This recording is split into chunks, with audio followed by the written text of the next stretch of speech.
Life is fine somehow, gotta regain control. Dulu, lini serang timnas Indonesia seringkali hanya bergantung pada 1 atau 2 pemain. Tapi sekarang kita punya 5 senjata mematikan. Oleh Romani, Rafael Strijk, Egy Maulana Fikri, Ragnar Oratmangun, dan Ramadan Sananta siap mengguncang Asia. Dengan kombinasi pemain Eropa dan lokal yang memiliki gaya bermain berbeda, pertahanan lawan bakal kesulitan menebak bola serangan Garuda. Yang lebih menarik, 5 pemain ini punya karakter unik yang bisa saling melengkapi. Ada yang mengandalkan kecepatan, ketajaman finishing, visi permainan, hingga kekuatan fisik di kotak penalti. Artinya, timnas Indonesia kini punya lebih banyak variasi dalam menyerang. Tapi pertanyaannya, siapa yang paling cocok jadi ujung tombak utama dan kombinasi mana yang paling mematikan? Yuk kita bahas satu persatu.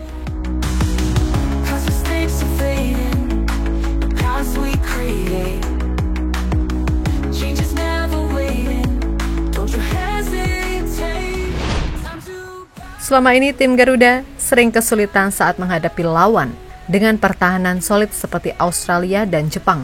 Saat melawan Australia dan Jepang, Indonesia tidak bisa berbuat banyak di lini depan. Meskipun ada 1-2 kesempatan, namun tidak bisa dikonversi menjadi gol satupun. Ketika satu striker dimatikan, serangan kita jadi tumpul. Kurangnya variasi di lini depan membuat Indonesia sering kesulitan mencari celah, terutama melawan tim-tim yang bermain bertahan dan disiplin. Tapi sekarang, situasi bisa berubah drastis. Dengan hadirnya pemain baru oleh Romani dan juga pemain yang sudah ada seperti Rafael Strijk, Egy Maulana, Ragnar Oratmangun, dan Ramadan Sananta. Timnas Indonesia punya 5 tipe penyerang berbeda yang bisa disesuaikan dengan strategi lawan.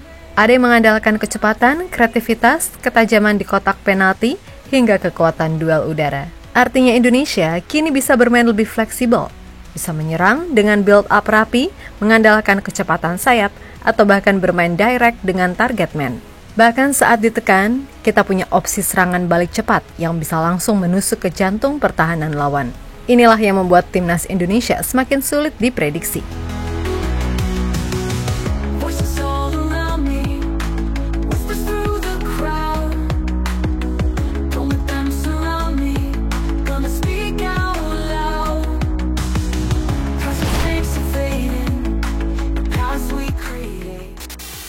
Ole bermain untuk Oxford United, klub yang berkompetisi di EFL Championship, divisi kedua Liga Inggris. Posisi idealnya adalah winger kanan, namun ia juga dapat beroperasi sebagai penyerang tengah atau striker maupun winger kiri, hingga gelandang serang.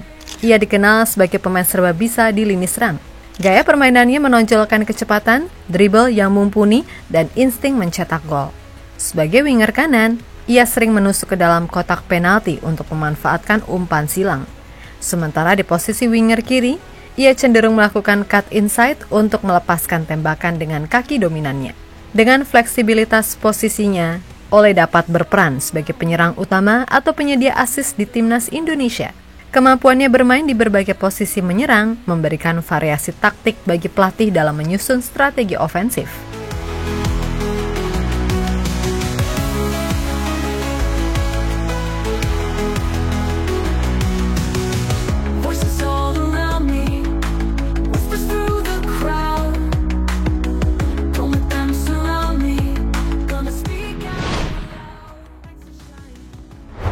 Bermain untuk Brisbane Roar FC di A-League Men Australia. Strijk dikenal sebagai pemain serba bisa di lini serang. Posisi utama adalah penyerang tengah. Namun, ia juga bisa berada di winger kanan maupun winger kiri. Memiliki gaya bermain yang menonjolkan kecepatan, dribble yang mumpuni, dan insting mencetak gol. Dengan ketiga posisi yang sama dengan Ole, mereka bisa saling rotasi posisi untuk memberikan variasi taktik dan membuat lawan bingung.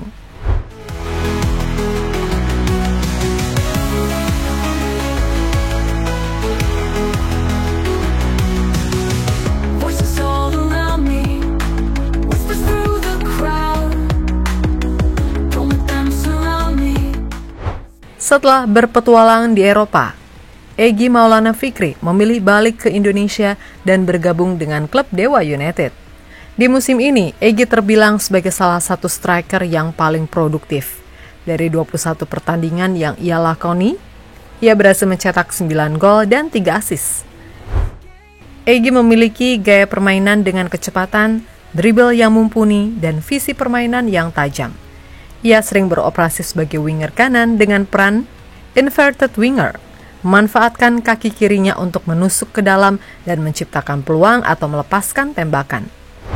Selain itu, Egy juga mampu bermain sebagai gelandang serang atau second striker, memberikan fleksibilitas dalam formasi tim.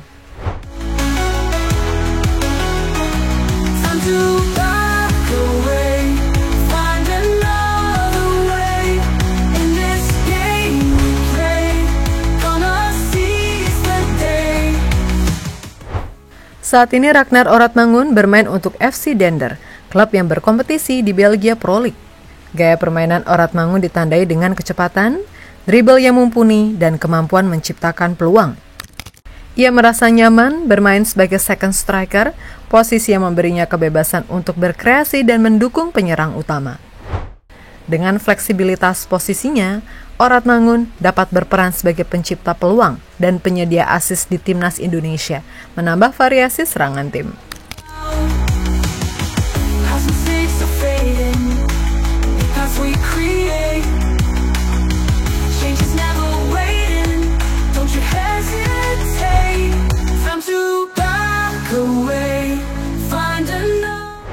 Bermain sebagai striker untuk Persis Solo di Liga 1 Indonesia, meskipun timnya berada di zona degradasi, namun dirinya dan pelatih PSS Solo yakin jika Sananta bisa masuk skuad Garuda. Sananta dikenal sebagai penyerang murni atau nomor 9 dengan gaya permainan yang menonjolkan kecepatan, ketajaman, dan penyelesaian akhir dan kemampuan beradaptasi dalam transisi serangan. Ia pernah dibanding-bandingkan dengan pemain seperti Edinson Cavani karena insting mencetak golnya yang tajam. Di timnas Indonesia, Sananta dapat berperan sebagai ujung tombak utama yang diandalkan untuk mencetak gol, terutama dalam skema serangan balik cepat. Kemampuannya dalam mengeksekusi peluang dan mobilitasnya di lini depan memberikan variasi taktik bagi pelatih dalam menyusun strategi ofensif.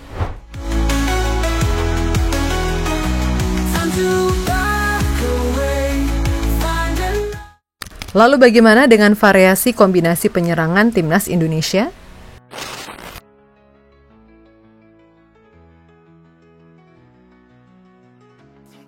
Formasi ini mengandalkan kecepatan dan fleksibilitas serangan dari berbagai sisi. Dengan Ole sebagai striker utama, ia bisa menjadi titik fokus serangan di lini depan. Ragnar dan Rafa sebagai winger akan menambah daya dobrak dengan kecepatan dan penetrasi tajam dari sisi sayap. Di belakang mereka, Egy berperan sebagai playmaker, mengatur serangan dan memberikan umpan-umpan terobosan yang memanjakan lini depan. Dengan 3 gelandang yang siap mendukung serangan, formasi ini sangat efektif untuk menghadapi tim yang bermain bertahan. Keuntungan opsi ini adalah serangan cepat, fleksibilitas tinggi, bisa memanfaatkan pressing tinggi, namun bergantung pada kreativitas playmaker utama.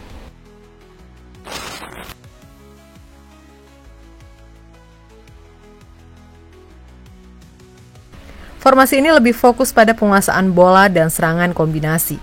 Sananta sebagai target man akan menjadi pemantul bola dan penyelesaian akhir di dalam kotak penalti.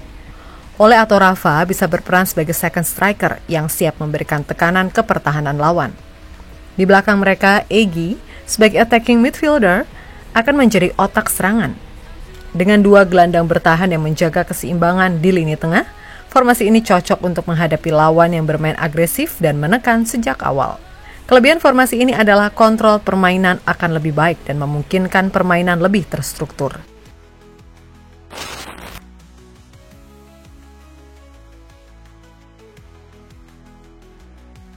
Jika Indonesia ingin bermain dengan mode serangan penuh, formasi 3-4-3 bisa menjadi pilihan utama.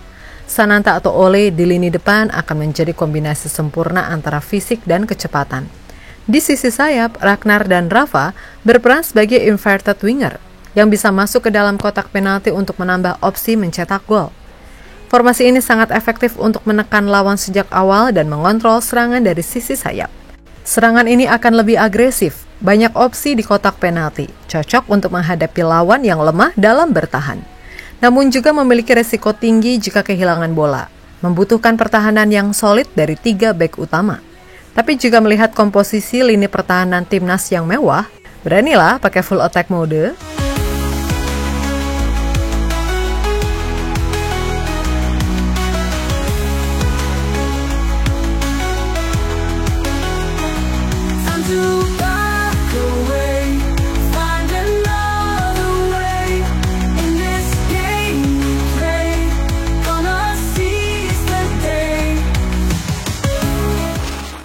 Dengan 5 pemain menyerang yang punya gaya permainan berbeda, timnas Indonesia kini memiliki variasi strategi yang bisa disesuaikan dengan lawan di lapangan.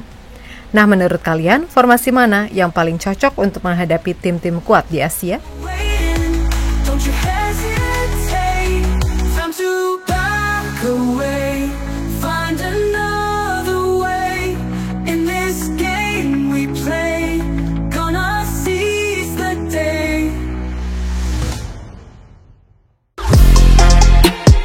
Halo, izin iklan sebentar ya guys. Jadikan ruangmu bernuansa timnas. Temukan beragam poster dinding, sepak bola dan timnas dengan desain menawan, kualitas premium dan harga yang tidak akan menguras kantong. Segera klik link Shopee di deskripsi video ini dan dukung timnas dengan sepenuh hati. Mulai dari dinding rumahmu.